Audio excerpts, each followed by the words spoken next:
तेलंगाना की राजधानी हैदराबाद के मीरपेट थाने के झिल्लेलागुड़ा की न्यू वेंकटेश्वर कॉलोनी में किराए पर कमरा लेकर रहने वाले पुट्टा गुरुमूर्ति 43 और वेंकट माधवी 35 की शादी को 13 साल बीत चुके थे। दोनों इतना लंबा समय खट्टे मीठे अनुभवों के साथ गुजारते आए थे। गुरुमूर्ति की जब 2013 में शादी हुई थी, तब वह सेना में नायब सूबेदार था और ठीक-ठाक कमाता था। इसलिए माधवी गुरुमूर्ति से विवाह करके खुश थी। लेकिन गुरुमूर्ति में कमी यह थी कि वह माधवी को अपने साथ नौकरी वाले शहर में नहीं ले जाता था। जबकि माधवी को शुरुआत में सास ससुर के साथ रहना कतई अच्छा नहीं लगता था। वह पति के साथ उसके नौकरी वाले शहर में रहना चाहती थी, लेकिन गुरुमूर्ति इसके लिए तैयार नहीं था। ऐसी स्थिति में पति के दबाव के चलते माधवी अपने सास ससुर के साथ आंध्र प्रदेश के प्रकाशम में रहकर घर परिवार को संभालने में जुट गई थी। सास ससुर को कैसे खुश रखा जाए, गृहस्थी की जरूरतें कैसे पूरी हों, परिवार के अन्य सदस्यों के साथ साथ सामाजिक मान मर्यादा का ख्याल किस तरह से रखा जाए, इस बात का ख्याल माधवी खास तौर से रखती थी। एक तरह से उसने अपना एक संतुलित परिवार बना लिया था। वह एक बेटा और बेटी की मां बन गई। उसके दोनों ही बच्चे एक अच्छे प्राइवेट स्कूल में पढ़ने जाते थे। 5 साल पहले पति के भारतीय सेना की नौकरी से रिटायर हो जाने के बाद वह पति और दोनों बच्चों के साथ हैदराबाद के उपनगर झिल्लेलागुड़ा की न्यू वेंकटेश्वर कॉलोनी में रहने लगी थी। किराए का मकान और गृहस्थी के बढ़ते खर्च, बेटे बेटी की बेहतर पढ़ाई लिखाई को लेकर माधवी काफी परेशान रहने लगी थी। बच्चों के भविष्य को लेकर उसे काफी फिक्र रहती थी। उधर गुरुमूर्ति की माधवी के माता पिता से किसी बात को लेकर खटपट हो गई थी। गुरुमूर्ति ने अपने सास ससुर से बोलचाल बंद करने के साथ ही माधवी का मायके जाना बंद कर दिया था। दामाद से बात कर परेशान क्यों हुई, सुब्बम्मा गृहस्थी ठीक-ठाक पहले की तरह चल सके, इसलिए गुरुमूर्ति ने 2020 से कंचनबाग में स्थित डीआरडीओ कार्यालय में सुरक्षा गार्ड की नौकरी करनी शुरू कर दी थी। लेकिन बीते कुछ दिनों से गुरुमूर्ति को अपनी पत्नी के चरित्र पर संदेह होने लगा था। गुरुमूर्ति को शक था कि माधवी उसकी गैर मौजूदगी में अपने रिश्तेदार को बुलाकर उसके साथ रंगरलियां मनाती है। हालांकि कुछ दिनों तक तो माधवी की समझ में ही नहीं आया कि पति ऐसा सलूक उसके साथ क्यों करने लगा गया है। उधर गुरुमूर्ति के मन में पत्नी के चाल चलन को लेकर नफरत बढ़ती जा रही थी। उसने पत्नी से इस बारे में पूछताछ की तो उसने साफ कह दिया कि उसका किसी के साथ कोई चक्कर वगैरह कुछ नहीं है। लेकिन गुरुमूर्ति को उसकी बातों पर विश्वास नहीं हुआ। उसे लगा कि माधवी झूठ बोल रही है, इसलिए उसने पत्नी को ठिकाने लगाने का प्लान बना लिया। फिर प्लान के अनुसार 15 जनवरी 2025 को अपने बच्चों और पत्नी को अपनी बहन सुजाता के घर मेल मिलाप के बहाने ले गया। दोनों बच्चों को बहन के घर पर ही छोड़कर पत्नी के साथ उसी रात को घर पर लौट आया था। 16 जनवरी की सुबह माधवी ने अपने पति से कहा कि मैं पोंगल के लिए अपने मायके नंदयाल जाना चाहती हूं, लेकिन अपने सास ससुर से खफा गुरुमूर्ति ने दो टूक शब्दों में माधवी को वहां जाने से मना कर दिया। इस बात को लेकर दोनों में तू मैं होने लगी। उसी दिन गुरुमूर्ति ने अपनी सास उत्पला सुब्बम्मा के मोबाइल पर कॉल कर दिया। हेलो सासू माँ, आप मेरी बात सुन रही हैं? हाँ हाँ बोलो दामाद जी, तुम्हारी आवाज मुझे बिल्कुल स्पष्ट सुनाई दे रही है। बोलो ना, क्या बता रहे थे मेरी बेटी के बारे में? आपको क्या शिकायत है माधवी से? मुझे साफ साफ बताओ, मैं बात करूंगी माधवी से इस बारे में। पिछले कुछ महीनों से माधवी के चाल चलन में काफी बदलाव आ गया है। वह बेहया हो गई है। आप वक्त निकालकर उसे जरा समझा देना, वरना मेरे हाथों से किसी दिन अनर्थ हो जाएगा। गुरुमूर्ति ने एक तरह से धमकी भरे अंदाज में कहा और फोन डिस्कनेक्ट कर दिया। दरअसल उत्पला सुब्बम्मा अपने दामाद की बातों को पूरी तरह से समझ नहीं पाई थी। फिर भी उसने अपने दामाद के कहने पर माधवी से बात कर लेना उचित समझा। अतः बिना किसी हिचकिचाहट के उसके नंबर पर कॉल कर दिया। हेलो माधवी, तू कैसी है? तेरे दोनों बच्चे कैसे हैं? अम्मा, मैं ठीक हूं। दोनों बच्चे तो अपनी बुआ के यहां गए हुए हैं। आप और बापू कैसे हैं? घर पर सब खैरियत तो है ना? अरे माधवी, दामाद जी का फोन आया था। कुछ देर पहले तुम्हारे बारे में ही बोल रहे थे कि तुम्हारा चाल चलन ठीक नहीं है और बड़ी बेहया हो गई हो। कोई इस तरह की बात है क्या? सुब्बम्मा बोली। अरे नहीं अम्मा, आप उनकी बातों को कोई अहमियत ना दो। यह मेरे और गुरुमूर्ति के बीच की बात है। माधवी ने अपनी मां को फोन पर समझाया। तेरे बच्चों की पढ़ाई लिखाई ठीक ठाक चली है ना? उन दोनों से मुलाकात किए 7 साल हो गए। छुट्टी वाले दिन उन्हें ले आना। उपला सुब्बम्मा ने कहा, उस दिन तो बात आई गई हो गई ना। तो माधवी ने अपने पति के साथ आए दिन होने वाली तकरार के बारे में अपनी अम्मा को कुछ बताया और न ही सुब्बम्मा ने बेटी की निजी जिंदगी में दखल देने की कोशिश की। लेकिन यह क्या? कुछ ही देर बाद गुरुमूर्ति ने अपनी सास को फिर से फोन कर वही बात दोहराई। कहने लगा, अपनी बेटी को संभाल लो, वरना मेरे हाथों अनर्थ हो जाएगा। उसने बिना किसी हिचकिचाहट के सीधे आरोप लगा दिया कि माधवी का एक करीबी रिश्तेदार के साथ चक्कर चल रहा है। एक तरह से गुरुमूर्ति ने उस दिन माधवी पर बदचलन होने और रिश्तेदार के साथ नाजायज संबंध होने का सीधे सीधे आरोप लगा दिया था। बेटी के बारे में दामाद से यह सब सुनकर सुब्बम्मा ने बेटी को फोन कर काफी डांट लगाई। उन्होंने गुस्से में बेटी से दो टूक कह दिया कि वह सिर्फ अपने पति और बच्चों पर ध्यान दे और अपने दोनों बच्चों का उज्जवल भविष्य बनाए, गलत रास्ते पर कतई न जाए। यदि दोबारा तुम्हारे बारे में दामाद जी की शिकायत आई तो तुम्हारे लिए मायके के दरवाजे हमेशा के लिए बंद हो जाएंगे। दूसरी तरफ सुब्बम्मा ने गुरुमूर्ति को भरोसा दिलाया कि वह कल सुबह तुम्हारे ड्यूटी पर निकलने से पहले घर पर आकर माधवी को समझा देगी। लेकिन उसके लिए वह दिन नहीं आया। उसे अपनी बेटी को उस बारे में आमने सामने बैठकर बातें करने का मौका ही नहीं मिला। सुब्बम्मा पति के साथ क्यों गई बेटी की ससुराल? शाम के 7 बजे के करीब सुब्बम्मा बेटी और उसके बच्चों के लिए बाजार से कुछ सामान लेने जाने के लिए तैयार हो रही थी। तभी अचानक गुरुमूर्ति का फोन आ गया। मोबाइल के डिस्प्ले पर दामाद का नंबर देखकर सुब्बम्मा चौंक गई। कुछ क्षण के लिए वह यह सोचने लगा गई कि जब सुबह 2 बार बात हो चुकी है तो शाम के वक्त दामाद ने फोन क्यों किया है? जरूर कोई खास बात होगी। सुब्बम्मा दामाद का फोन रिसीव करते हुए बोली, हाँ दामाद जी, बोलो क्या बात हो गई जो शाम के वक्त फोन किया? दूसरी तरफ से दामाद की घबराहट भरी आवाज सुनकर उपला सुब्बम्मा किसी अनहोनी से आशंकित हो गई। उसने पूछा, क्या बात है दामाद जी? तुम्हारी आवाज में मुझे घबराहट क्यों लग रही है? तुम मुझे काफी परेशान से लग रहे हो। घर में सब खैरियत तो है ना? अरे सासू माँ, कतई खैरियत नहीं है। तुम्हारी बेटी मुझसे लड़ झगड़ कर दोपहर बाद से कहीं चली गई। उसके बारे में कुछ भी पता नहीं चल रहा है।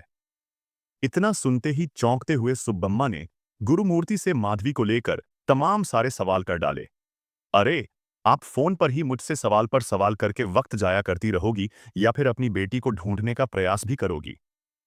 चलो दामाद जी, मैं फोन रखती हूँ और माधवी के बारे में रिश्तेदारों और परिचितों के यहाँ पता करती हूँ।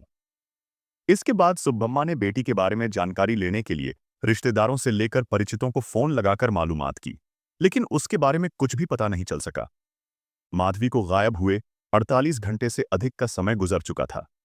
न तो उसका मोबाइल फोन लग रहा था और न ही उसके बारे में कोई जानकारी मिल पा रही थी। अतः अपने पति को साथ लेकर उपला सुब्बम्मा ने अपने दामाद के घर जाने का फैसला लिया। ऑटो रिक्शा पकड़कर वह पति के बाद साथ न्यू वेंकटेश्वर कॉलोनी पहुंच गई। ऑटो रिक्शा चालक को भाड़ा चुकाने के बाद उपला सुब्बम्मा ने गुरुमूर्ति के आस पड़ोस में रहने वाले लोगों के घरों में जाकर बेटी माधवी के बारे में पूछताछ की। पड़ोसियों ने बताया कि उन्हें तो 16 जनवरी की सुबह 7 बजे के बाद से माधवी नहीं दिखी। पति ने लाश के टुकड़े क्यों उबाले? आखिरकार माधवी के मम्मी पापा ने निर्णय लिया कि थाने में माधवी की गुमशुदगी की रिपोर्ट दर्ज करवा दी जाए। इसलिए मीरपेट थाने में उपला सुब्बम्मा ने अपने पति के साथ जाकर बेटी माधवी की गुमशुदगी की सूचना दर्ज करवा दी। उसी वक्त गुरुमूर्ति की बहन और बहनोई को भी इस घटनाक्रम की जानकारी दे दी गई। बुआ से मम्मी के अचानक घर से लापता होने की जानकारी मिलते ही माधवी के बच्चे भी बुआ के घर से अपने घर पर वापस लौटने के लिए हट करने लगे। बुआ के घर का माहौल काफी बोझिल हो गया। गुरुमूर्ति के चाचा ने उससे घुमा फिराकर माधवी के लापता होने के बारे में पूछा। चाचा के पूछने पर आखिरकार गुरुमूर्ति को सच बोलने के लिए मजबूर होना पड़ा। उसने बताया, माधवी इस बात को लेकर काफी नाराज थी कि मेरी मां को फोन कर मेरे रिश्तेदार से संबंध होने की बात क्यों बताई। इसी बात को लेकर हम दोनों में जमकर तू मैं हुई। इसके बाद वह अपने मायके जाने की हठ करने लगी। तभी मैंने माधवी को जोर से थप्पड़ मार दिया। माधवी दीवार के पास खड़ी थी। गुस्से में मैंने उसका सिर जोर से दीवार पर 4 से 5 बार दे मारा। मेरे द्वारा ऐसा करने से सिर में चोट लगने से माधवी बेहोश हो गई। उसने आगे बताया कि माधवी को बेहोश देखकर मैं बुरी तरह घबरा गया। मुझे लगा कि माधवी मर गई है। मैंने उसकी नब्ज टटोली जो चल रही थी। मुझे लगा कि होश में आने के बाद माधवी अपनी मम्मी के साथ मीरपेट थाने में जाकर उसकी शिकायत कर देगी तो मुझे मारपीट करने के केस में जेल जाना पड़ेगा। इसलिए मैंने फैसला किया कि माधवी के होश में आने से पहले ही उसकी गला दबाकर हत्या कर दी जाए और फिर उसकी लाश को बड़ी सफाई के साथ ठिकाने लगा दिया जाए। यह 16 जनवरी 2025 की बात है। गुरुमूर्ति ने गुस्से में आकर माधवी की हत्या तो कर दी, लेकिन अब वह इस सोच में पड़ गया कि लाश को किस तरह ठिकाने लगाया जाए कि वह पुलिस की पकड़ में न आ सके। वह काफी देर तक इस बारे में सोचता रहा। फिर उसे ध्यान में आया कि माधवी की लाश को ठिकाने लगाने का आइडिया क्यों न ओटीटी प्लेटफॉर्म पर कोई क्राइम थ्रिलर देखकर ले लिया जाए। गुरुमूर्ति को लाश को ठिकाने लगाने और सारे सबूत मिटाने के लिए क्राइम थ्रिलर का आइडिया सबसे ज्यादा पसंद आया। इसीलिए वह सुबह करीब 10 बजे माधवी की लाश को घसीटकर वॉशरूम में ले गया और तेज धार वाले चाकू से उसकी लाश के 4 टुकड़े कर दिए। सबसे पहले दोनों हाथ फिर पैर काटे। उसके बाद शरीर के शेष हिस्सों के छोटे छोटे टुकड़े करने के बाद सबूत मिटाने की मंशा से सभी टुकड़ों को घर में रखी पेंट की खाली बाल्टी में डालकर पानी गर्म करने वाली रॉड की मदद से पानी में उबालकर मांस और हड्डियों को अलग किया। उसने एक बार फिर से मांस के टुकड़ों को उबाला। रसोई गैस के बर्नर पर माधवी के शरीर की हड्डियों को भी काफी देर तक प्रेशर कुकर में पकाया। इसके बाद मांस से अलग हुई हड्डियों को मिक्सी में डालकर पाउडर बना दिया। पके हुए मांस के टुकड़ों और पाउडर को अलग अलग पॉलीथीन की थैलियों में बंद कर घर के करीब स्थित चनंदन झील में मछलियों को खाने के लिए फेंक आया।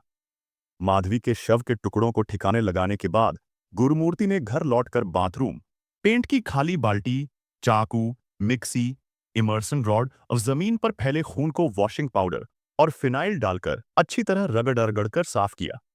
बड़ी होशियारी से हत्या के सारे सबूत उसने नष्ट कर दिए।